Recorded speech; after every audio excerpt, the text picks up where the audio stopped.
Streams in the Desert by L.B. Cowman. February 23. And there came a lion. 1 Samuel 17 verse 34. It is a source of inspiration and strength to come in touch with the youthful David, trusting God. Through faith in God he conquered a lion and a bear, and afterwards overthrew the mighty Goliath. When that lion came to despoil that flock, it came as a wondrous opportunity to David. If he had failed or faltered, he would have missed God's opportunity for him, and probably would never have come to be God's chosen king of Israel. And there came a lion. One would not think that a lion was a special blessing from God. One would think that only an occasion of alarm. The lion was God's opportunity in disguise. Every difficulty that presents itself to us, if we receive it in the right way, is God's opportunity. Every temptation that comes is God's opportunity. When the lion comes, recognize it as God's opportunity no matter how rough the exterior. The very tabernacle of God was covered with badgers' skins and goats' hair. One would not think there would be any glory there. The Shekinah of God was manifest under that kind of covering. May God open our eyes to see Him, whether in temptations, trials, dangers, or misfortunes. C. H. P. February 24. Many came to him and began to say, John performed no miraculous sign, but everything John said about this man was true. John 10 verse 41. You may be very discontented with yourself. You are no genius, have no brilliant gifts, and are inconspicuous for any special faculty. Mediocrity is the law of your existence. Your days are remarkable for nothing but sameness and insipidity. Yet you may live a great life. John did no miracle, but Jesus said that among those born of women there had not appeared a greater than he. John's main business was to bear witness to the light, and this may be yours and mine. John was content to be only a voice, if men would think of Christ.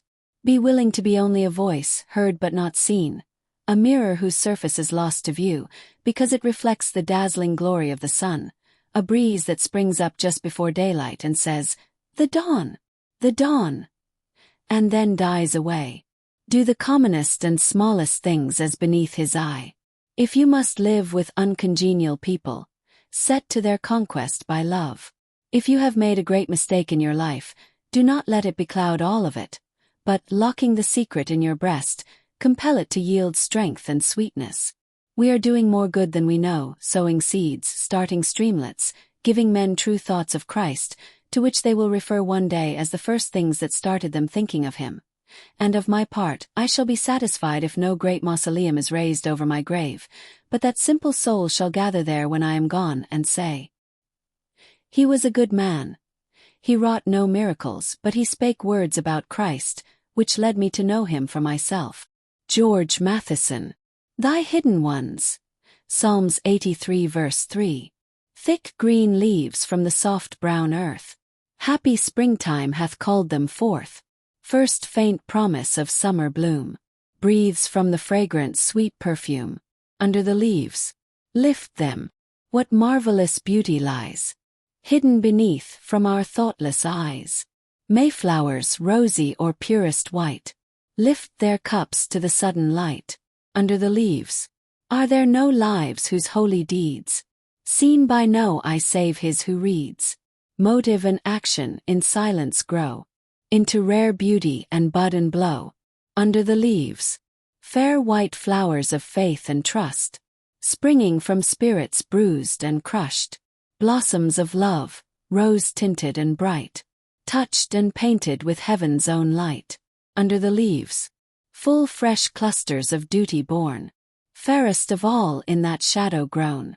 Wondrous the fragrance that sweet and rare comes from the flower cups hidden there. Under the leaves. Though unseen by our vision dim, bud and blossom are known to Him. Wait we content for His heavenly ray. Wait till our Master Himself one day lifteth the leaves. God calls many of His most valued workers from the unknown multitude. Luke 14 verse 23. February 25. I am handing over to you every place you set foot, as I promised Moses. Josh 1:3. Beside the literal ground unoccupied for Christ, there is the unclaimed, untrodden territory of divine promises. What did God say to Joshua? "Every place that the sole of your foot shall tread upon, that have I given unto you." And then he draws the outlines of the land of promise, all theirs on one condition, that they shall march through the length and breadth of it, and measure it off with their own feet. They never did that to more than 1/3 of the property, and consequently they never had more than 1/3. They had just what they measured off, and no more. In 2 Peter we read of the land of promise that is opened up to us, and it is God's will that we should, as it were, measure off that territory by the feet of obedient faith and believing obedience, thus claiming and appropriating it for our own. How many of us have ever taken possession of the promises of God in the name of Christ? Here is a magnificent territory for faith to lay hold on and march through the length and breadth of, and faith has never done it yet. Let us enter into all our inheritance. Let us lift up our eyes to the north and to the south, to the east and to the west, and hear him say, "All the land that thou sayest will I give to thee." A.T. Pierson. Wherever Judah should set his foot, that should be his. Wherever Benjamin should set his foot, that should be his. Each should get his inheritance by setting his foot upon it.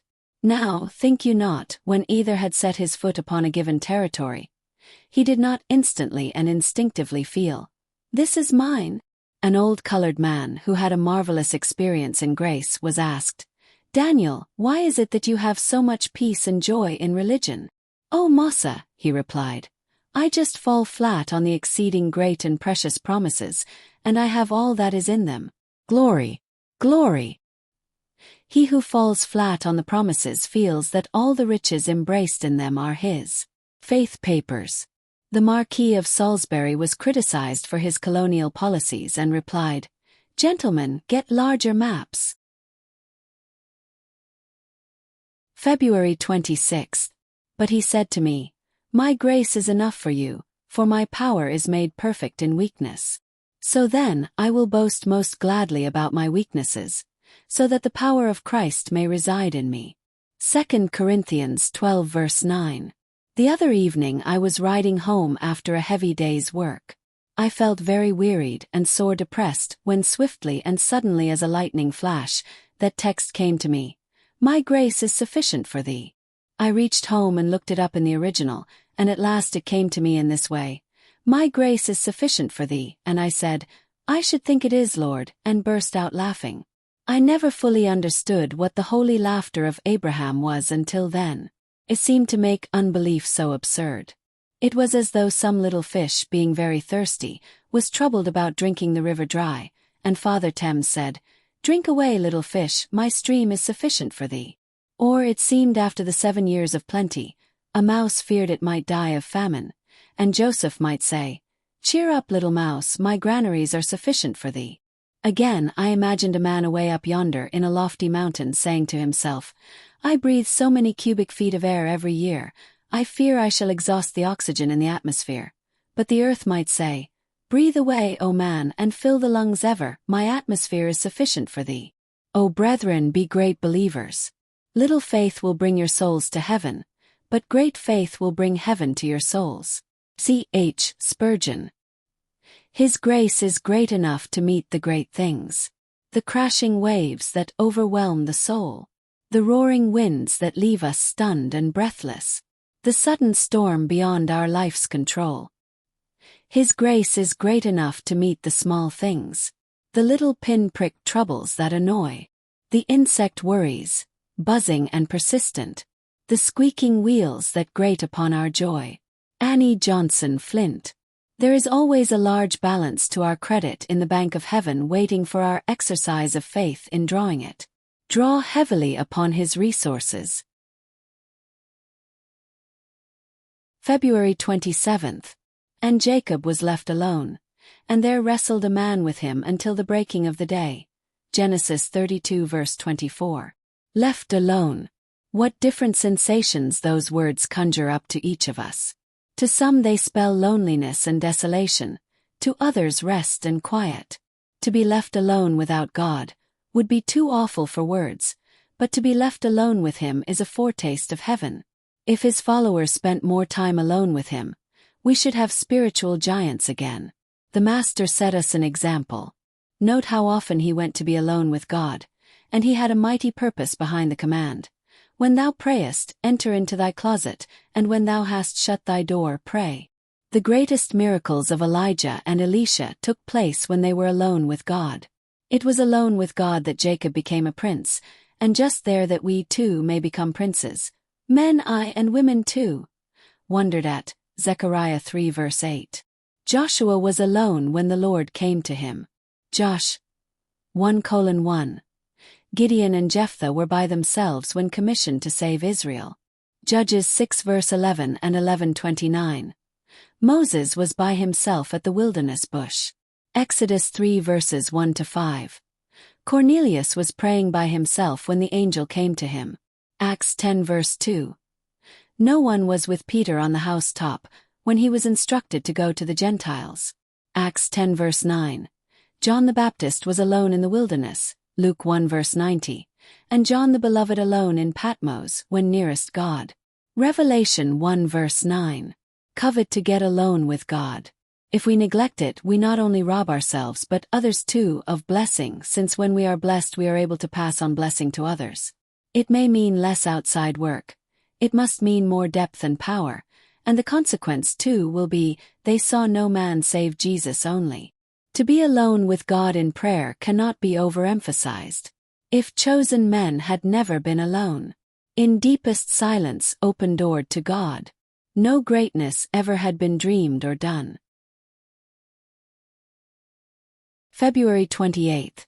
Let us offer the sacrifice of praise to God continually. Hebrews 13 verse 15.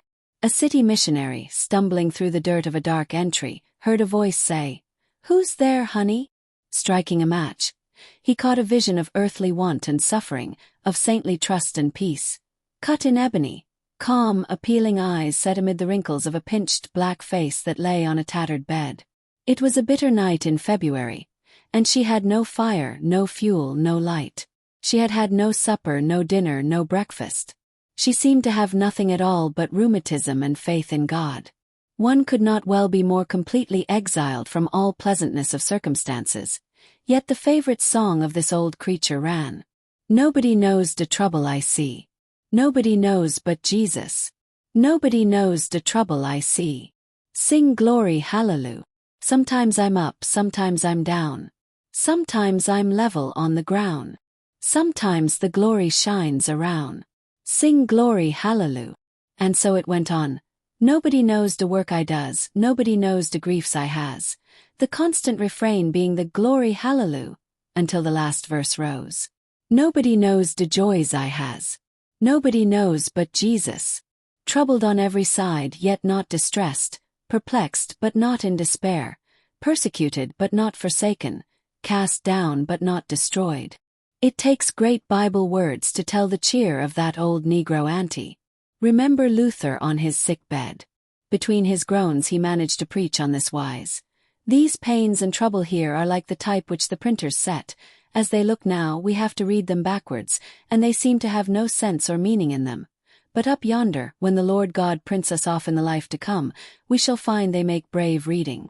Only we do not need to wait till then. Remember Paul walking the hurricane deck amid a boiling sea, bidding the frightened crew be of good cheer. Luther, the old Negro auntie, all of them human sunflowers. W.M. G. Garnett.